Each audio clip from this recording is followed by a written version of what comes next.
드리겠습니다. 자, 그놈의 난이 뭔지 참 이 기가 막힙니다. 이 난 하나 전달하는 것도 이렇게 어렵습니다. 자, 보통 당 대표가 선임이 되면 청와대 대통령실 정무석이 난을 가지고 축하 인사를 저렇게 가는 것이 그동안의 관례였고, 예. 그리고 가장 먼저 이 난을 받았습니다. 네. 자, 그러면 이재명 대표가 지난 18일 일요일 날 선출됐지 않습니까? 네. 그래서 월요일, 화요일, 어제 그저께 아마 대통령실이 수차례 연락을 했던 모양이에요. 네. 이해식 이 비서실장에게. 자, 우리 정무석이 대통령 축하 말씀과 난을 전달해줘 가겠다. 그랬더니 연락이 없대요. 지금 거신 전화번호는 없는 전화번호입니다. 뭐 이런 건 모르겠지만 연락이 없다는 겁니다. 이게 저거는요 일부러 좀 회피했다. 그렇게 보지 않을 수가 없는데 저는 그래서 뭐 아까 첫 번째 주제하고도 좀 연결이 되는 문제인데 이재명이 그 전당대회 무슨 그 TV 토론 과정에서 윤석열 대통령과 다시 만나고 싶다. 영수회담 제의를 한 거 아닙니까? 네. 근데 용산에서 굉장히 부정적인 반응이 나온 거 아닙니까? 국회를 전모양 적골 만들어 놓고 무슨 뭐 대통령과 회담하자고 그러냐. 국회부터 제대로 만들어 놓고 그 국회 정상화. 그다음에 지금 여당 대표가 새로 뽑혔으니 여야 대표 회담이 우선돼야 되지 않겠느냐. 뭐 이러면서 대통령실에서 그 이재명의 그 제안을 까버렸잖아요. 네, 그렇죠. 까버렸어요. 그래서 저는 요번에 이 대표 수락 연설에서 이 두 개를 윤석열 대통령과의 회동, 한동훈 대표의 회동 두 개를 동시에 던진 이유가 윤석열 대통령을 만나기 위해서도 여기 먼저 한번 거치고 가야 된다. 뭐 이런 계산으로 조금 바뀐 게 노선이 좀 수정된 게 아닌가 보여지는데 근데 아직도 그때 까인 거 있잖아요. 네. 까인 거에 대한 그 뒤끝이 남아 있는 거예요. 근데 아니 대통령하고 회담할 때 그 문건 읽으려고 그러면 그냥 그거 편지로 전달하면 되지. 회담은 뭐하러 해요? 글쎄요. 아니, 저는 그래서 이재명 대표가 자꾸 회담하자 그러는데 진짜 회담은 무슨 뭐 이런 이야기 없이 정말 두 사람이 만나서 정치 현안에 대한 뭐 있던 뭐 내고라든지 뭐 토론하는 거 아니겠습니까? 그렇죠. 아니 근데 기껏 그렇게 어렵게 처음으로 대통령 만났는데 아니 그냥 A4 용지 줄줄 읽어 그러면 뭐하러 만납니까? 이건 전달해 주면 될 거 아니에요. 그렇죠. 대통령님 읽으세요 하고 전달해 주면 그냥 끝날 텐데 아니면 카톡 보내면 되고. 네. 근데 굳이 또 만나자는 거는 뭐 왜 만나자는 거예요? 글쎄요. 제가 그날 회담을 뒷이야기를 좀 들어보니까 이재명 대표 거의 뭐 말이 없었답니다. 그 읽은 후에는. 네, 거의 뭐 말이 별로도 없고 뭐 그냥 뭐 주장하는 바도 없고 뭐 그냥 의례적인 이야기 몇 가지만 했다는 거예요. 오히려 윤 대통령이 말을 더 많이. 원래 뭐 윤 대통령, 윤 대통령 말씀 시작하면 네, 많이 길게 하시니까. 그때 제가 뒷이야기를 취해보니까 그때 뭐 이태원 특별법 그 이야기 나왔는데 그때 이제 뭐 헬로윈 참사 뭐 이야기 나왔는데 그 헬로윈의 유래에 대해서 한 20분 설명했다. 윤 대통령이 거기에 대해서 아주 빠삭하시거든요. 그러니까 아니 그러니까 그럴 거면 그런 회담이면 아니 왜 이게 하자 그러냐고요. 정말 본인이 하자 그러면 딱 예를 들어서 정말 대통령과 뭔가 좀 이 거래를 한다든지 뭔가 한다든지 뭐 이런 모습이 있을 텐데 무조건 만나는 거 사진 찍는 거 그러니까 이게 결국 노리는 게 뭐냐면 아니 대통령하고 나하고 그냥 1대1지 한동훈하고는 아니야. 이거 연출하려고 하는 거 아니겠어요. 그렇죠. 바로 그겁니다. 그런데 그래서 여기까지 왔는데 지금 남 문제도 이제 그래서 이 영수회담하고 연관이 있는 거라고 봐야지. 네. 저게 이틀 동안이나 요즘처럼 말이죠. 휴대전화란 게 생긴 이래로 이틀 동안 이제 연락이 안 된다? 그건 말이 안 되는 거죠. 그리고 문자를 남겨놨고 뭐 여러 가지 것들이 있었을 것 같은데 아무래도 이제 그때 그 뒤끝이 남아갖고 어이 저 축하란 들고 오려면 영수회담에 대한 뭐 좀 긍정적인 메시지라도 갖고 와. 뭐 저는 좀 그렇게 익혀요. 아니 뭐 남만 말고 뭐 좀 딴 것도 좀 갖고 와. 뭐 그럼 일제 샴푸 하나 사 갖고 가면 되겠다. 네. 그래도 되겠네요. 네. 뭐 그런 걸 뭐 바란지 모르겠지만 아까 우리 구독자 어떤 분이 그 사모님이 난 좋아하신다고 그 난 자기한테 달라고 하는 것 같은데 아니 이게 참 그렇지 않습니까? 이 국정을 아무리 예를 들어서 뭐 서로 치열하게 다투다 하더라도 기본적인 의례적인 관례는 있지 않습니까? 그럼요. 그걸 통해서 뭔가 서로의 어떤 대화 청구하는데 세상에 대통령이 저 보낸 난을 못 받겠다라고 지금 며칠 동안 연락 안 하고 그러면서 뭐라고 이야기했냐면 뭐 연락이 안 왔다. 네. 아니 대통령실에서 뭐 바보입니까? 대통령실 연락했는데 연락 안 했다 그러겠어요? 그거 뭐 다 깔 수도 없는 거 아니겠습니까? 지금 그러니까요. 다 뭐 저 기록이 다 남아 있을 거 아닙니까? 몇 시에 전화하고 몇 시에 문자 남기고 근데 다 일시한 거 아니에요? 그렇죠. 예? 예, 맞습니다. 그래서 지금 이렇습니다. 이게 지금 이재명 대표의 그 회동 제안에 대한 진정성 같은 것이 네. 다시 한번 이건 저 순수하게 받아들이기가 좀 힘든 그런 것 같아요. 그리고 아까도 이제 오늘 저는요 그 조선일보 칼럼 네. 굉장히 그 충격적으로 읽은 게 한 가지 있습니다. 네. 그게 뭐냐 하면요. 이 태평로라고 하는 배성규 논설에 쓴 거 말씀하시는 거죠? 예? 이재명 대표가 정말 두려워해야 할 일 뭐 해가지고요. 네. 예, 이거를 배성규 논설위원이 네, 썼어요. 네. 그런데 여기 이런 말이 나옵니다. 그 10월에 이제 사법 리스크 1심 재판 2개가 나오지 않습니까? 그런데 여기 이렇게 씁니다.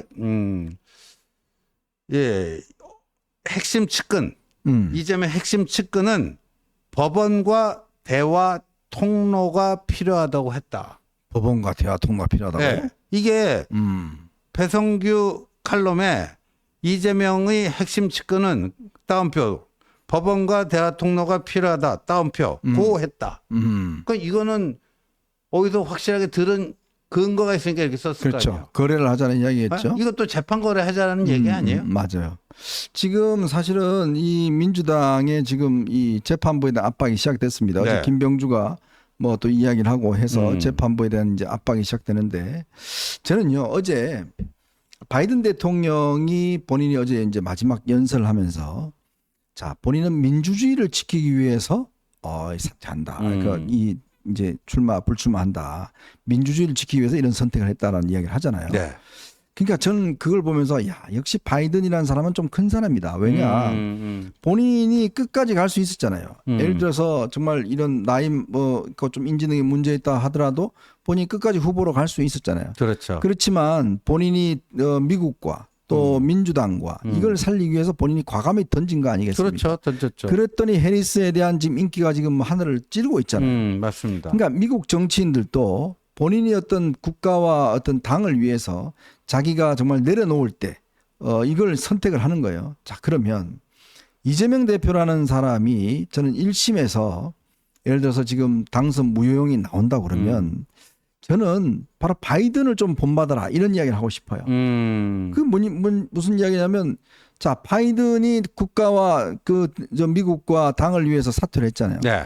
자, 그러면 1심에서 유죄가 나오면 아마 이 대법원에서 확정될 가능성이 높습니다. 그렇죠. 참 그때 되면요 민주당은 그냥 없어집니다. 왜? 특히 선거법 같은 경우는 본인의 불출마뿐만 아니라 출마를 못하는 뿐만 아니라 432억 원을 갖다가 토해내야 돼요. 그럼 맞아요. 당이 그냥 끝나는 겁니다. 그러니까 당이 없어지는 거예요. 그렇죠. 그러니까 이재명이라는 사람이 자기의 사법 리스크 때문에 결국은 이 마지막까지 고를 하면 결국 민주당도 망하고 본인도 그렇죠. 망하고 모든 게 다 망해요. 네.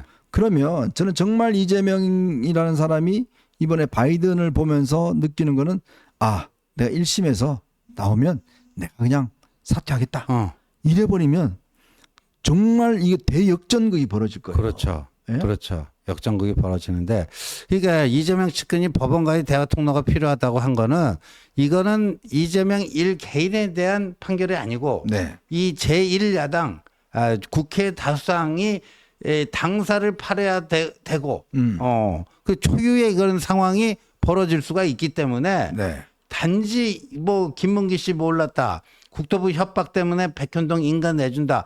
그런 것만 그 나무만 보지 말고 그 숲을 보고 뭔가 판단을 내려줘야 되지 않겠나 이런 얘기를 하고 싶다는 것처럼 들려요. 네. 그렇습니다. 이게 지금 정말 이 민주당이 아마 제가 볼 때는 총력을 기울여서 지금 아마 재판을 흔들려고 할 겁니다. 그렇죠. 재판 흔들려고 하고 법원에 뭔가 개입을 하려고 할 겁니다. 그 부분을 이제 우리가 막아내. 제가 거듭 말씀드리지만 이 판사들이요 분위기에 그래도 영향을 좀 받습니다. 맞죠. 예. 받고 본인들도 제가 아까 말씀드린 이 판사가 이제 나중에 또 뭐 변호사 해야 되고 할 거 아니에요. 그러면 본인이 또 그 집단에서 살아남으려면 예. 또 이게 뭔가 본인이 뭔가 해야 되는데 근데 그렇죠. 그런 눈치를 볼 수 있지 않도록 만들어 주는 거 그게 바로 여권에서 할 일입니다. 맞습니다. 여당과 대통령실에서 할 일은 뭐냐면 예. 판사들이 외부의 영향을 받지 않도록 하고 재판을 공정하게 판사의 양심에 따라서 할 수 있도록 분위기를 만들어 주는 거 네. 그게 중요합니다. 네, 중요하다. 그게 첫 번째가 뭐냐면 일단 대통령 지지율을 올려야 돼요. 네. 대통령 지지율을 올리고 대통령 권위를 올려야 됩니다. 여당도 마찬가지입니다. 그리고 그거에 대해서 여당과 대통령실이 적극적으로 사법부 독립을 지켜내야 됩니다. 맞습니다. 예. 네, 그거 좀 하고 뭐 좀 정신 차려야 되는데 여하튼 지금 닥친 게 이제 25일 여야 이제 최초 대표 회담인데 여기서 그 국민의힘이 밀리는 모습 뭔가 뭐 난맥상을 드러내면은 가뜩이나 의석수도 뭐 절대 열세인데 이렇게 되면 완전 꼬이게 되는 거고 네. 이재명은 기가 살아가지고 뭐 또 아까 이제 10월 그런 데까지 어떻게든지 뭐 그걸 나가려고 이렇게 할 것 같습니다. 그래서 그런데 지금 이재명 쪽에서 나오는 그 들고 나오는 수를 보면요. 네. 그게 그렇게 뭐 고단수라고 보이지는 않아요. 그러니까 우리가 저 정도쯤은 충분히 방어도 가능하고 경우에 따라서는 바로 뒤치기도 가능하고 네. 어제 별거 아니지 않습니까? 딱 그 뭐 생중계 하나 나오니까 저쪽이 뒤집어지잖아요. 네. 작은 거지만 그렇습니다. 그러니까 이게 지피지기 백전백승 이게 뭐 다 아는 얘기지만 그거를 어떤 뜻이라는 거 아는 것하고 그거를 실전에 적용시켜 가지고 별거 아니지만 맥점을 딱 찔러 가지고 저쪽을 곤혹스럽게 만든다든가 네. 그리고 예상되는 요번에 이렇게 해야 돼요. A4 용지를 국민의힘 정치인들이 저도 뭐 어제 KBS 아침 라디오 갖고 요번에도 또 A4 용지 읽으실지 궁금하네요. 제가 그런 말을 일부러 던졌어요. 그러니까 자꾸만 던져야 돼요. 요번에도 A4 용지 읽으실 겁니까? 그러면 예상되는 이재명이 쓸 수 있는 뭐 여러 가지 상투적 수법 네. 이런 것들을 사실상 사전에 무력화시켜 버리는 거거든요. 그러면요 이게 사전회담 할 때 네. 이번에 할 때 그냥 윗돌이 네. 입지 말고 아무것도 못 가져가게 핸드폰하고 다 놔두고 이제 책상에 아무것도 없이 네. 뭐 그렇게 회담하자 그러죠 뭐. 그것도 룰 세팅하게 네. 달려 있어요. 왜냐하면 그 뭐 적어 오지 말기. 네. 왜냐하면 시험 보러 올 때 뭐 적어 옵니까? 저 컨닝 페이퍼 적어 오면 안 되잖아요. 지난번 국민의힘 뭐 그 저기 전당대 방송 토론할 때 말이죠. 네. 한동훈 대표가 뭐 이거 휴대폰 컨닝했다 그래갖고 네. 뭐 거기 한번 또 어떤 방송 토론에서는 그냥 휴대폰 지참 안 하고 간 적도 있습니다. 네. 그러니까 이게 뭐 거의 뭐 그냥 뭐 없이 왜냐하면 미국의 대선 후보 토론회를 아마 이런 보시면 아무것도 없습니다. 아무것도 없이 오로지 그냥 두 사람이 나와서 거기 맞짱을 뜨거든요. 그래야 진짜 이 토론회의 어떤 실력이 나오는 거거든요. 그리고 지금은요 이제 정치가 사실 이제 밀실 정치 뭐 이게 별로 없어진 때입니다. 그렇죠, 있잖아. 국민들 앞에 그냥 공개하는 그런 상황이에요. 그런 상황이기 때문에 굳이 제가 볼 때는 뭐 따로 이렇게 뭐 어디서 하고 뭐 발표하고 이럴 것보다 아니 뭐 국민들 앞에 다 공개하면 되는 거 아니겠습니까? 네. 그죠? 그렇죠. 그런 거고. 아까 우리 구독자분들에서 오늘 한동훈 대표가 이제 조금 전에 이런 이야기를 했네요. 여야 대표 회담 생중계는 야당이 불쾌할 일이 아니다. 오히려 좋은 일 아니냐? 그렇죠. 뭐 이런 이야기를 했는데 그 이야기는 결국은 국민들 앞에 우리 이렇게 하고 있습니다. 국민들 25만 원 주라 하고 있습니다. 네. 아니 뭐 홍보할 기회 아니겠어요? 네. 네? 네, 굳이 뭐 안 그렇죠. 받을 이유는 없죠. 네. 네, 아까 우리 어떤 구독자분들께서 이재명한테 뭐 제가 아까 말씀드렸던 바이든처럼 하라는 거 이야기하지 말아달라고 그러는데 제가 안 할 거 알기 때문에 하는 이야기입니다. 그거 할 사람이겠습니까? 우리가 사람 잘못 보지 않습니다. 정확히 봅니다. 절대 그런 거 못하는 사람입니다. 절대 바이든과 같은 그런 결단 못 내는 사람입니다. 끝까지 갈 겁니다. 본인은. 결국 이 사람은 자기 한 명의 살기가 중요한 것이지 민주당, 대의, 대한민국 아무 소용 없습니다. 그 우리가 뭐 한두 번 보는 거 아니지 않습니까? 예. 걱정 안 하셔도 된다. 그런 말씀을 드리겠습니다. 이재명은 바이든이 아니다. 그럼요. 그런 생각이 듭니다.